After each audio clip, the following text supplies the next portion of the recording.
Hey everyone, in today's video I'm going to walk you through crafting a magic item using the new complex crafting rules from top to bottom. If you haven't already done so, make sure you've watched my crafting part 1 video as well as my video on complex crafting, as they explain the rules that I will be illustrating here.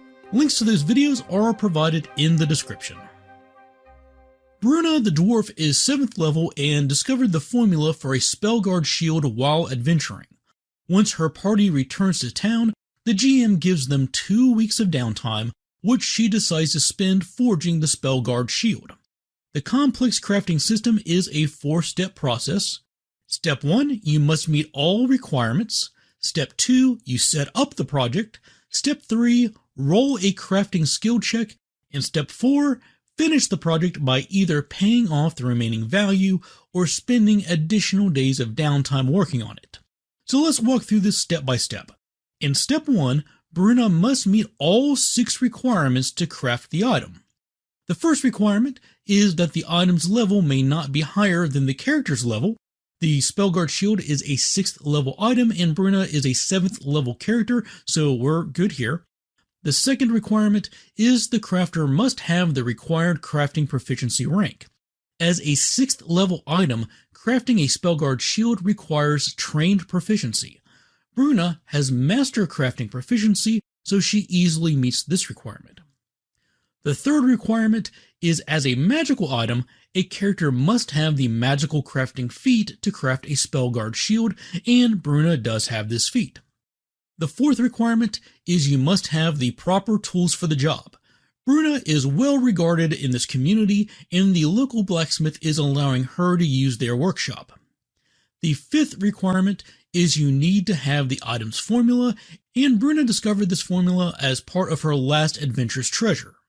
And the sixth requirement is you must provide 50% of the item's value in materials.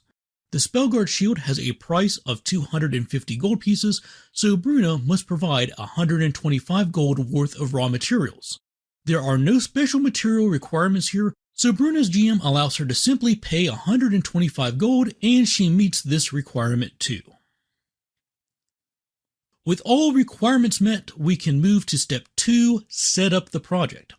Bruna is 7th level, and the shield she wishes to craft is 6th level. Per Table 5.1 in the Treasure Vault, crafting a permanent item that is 1 level lower than you calls for 5 days of setup.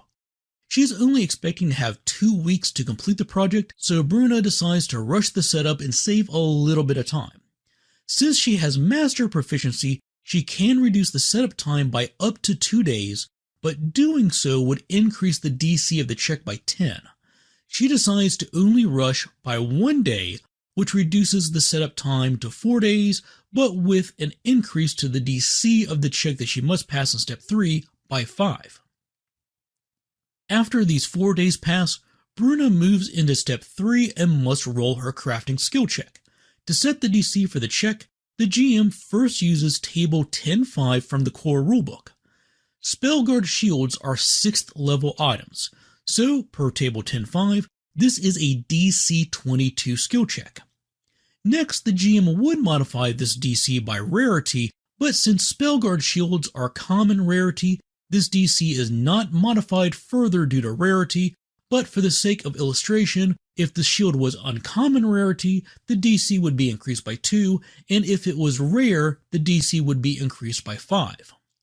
Last, we add the penalty for rushing the setup, which brings the final DC for this check to 27. Bruna has a crafting skill bonus of plus 16, so she has a 50-50 chance of passing this check. All she needs is an 11 or higher on the die. So we'll say she rolls a 13 for a total of 29, which is a success. If she had failed the check, she would have to start the process over again, and if she had critically failed, she would have to start over and would also have ruined 10% of her materials. With this successful skill check, we move into Step 4, finishing the project. Spellguard shields have a listed price of 250 gold, and Bruna has already provided half of that in materials, which leaves a remaining balance of 125 GP. Per the income earned table, As a 7th level character with master proficiency in crafting, each additional day of work will lower this remaining balance by 2.5 gold, which is about 50 days of work. If she decides to rush the finishing process, each day of work will be worth double and reduce the remaining balance by 5 gold, which means it'll only take 25 days instead of 50 days to complete the project. The GM said that she has 2 weeks of downtime and she's already spent 4 on the setup, so Bruna decides to rush and get as much out of her remaining 10 days of downtime as possible.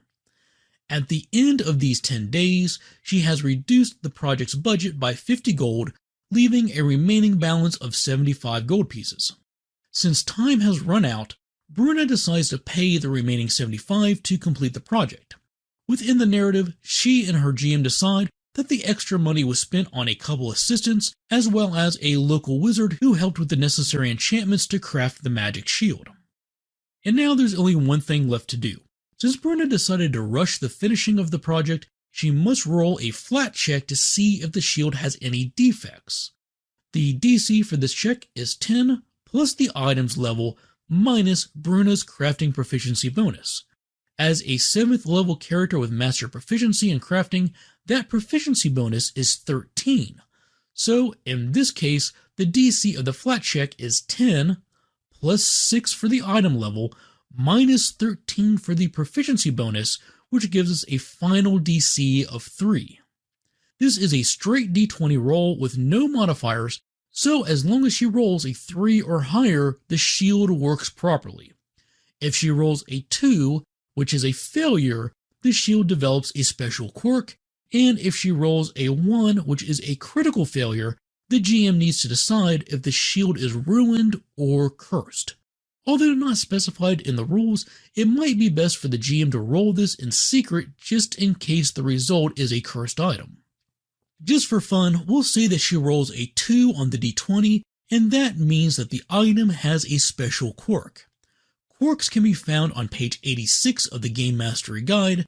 The GM rolls a D100 and gets a 36, which makes the Spellguard shield bloodthirsty. It quivers in Bruna's grip whenever it's near blood.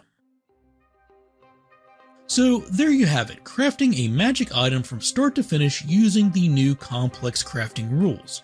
If you have any questions, please leave them in the comments below. I'll leave links to any of my related videos about crafting in the description, and I'd like to take a quick moment to thank everyone out there who supports this channel, whether that be by clicking the like button, subscribing to the channel, subscribing to the Patreon, buying a super thanks. It all adds up and I greatly appreciate everything you do to support this channel. And with that, thanks for watching, take care, and happy gaming.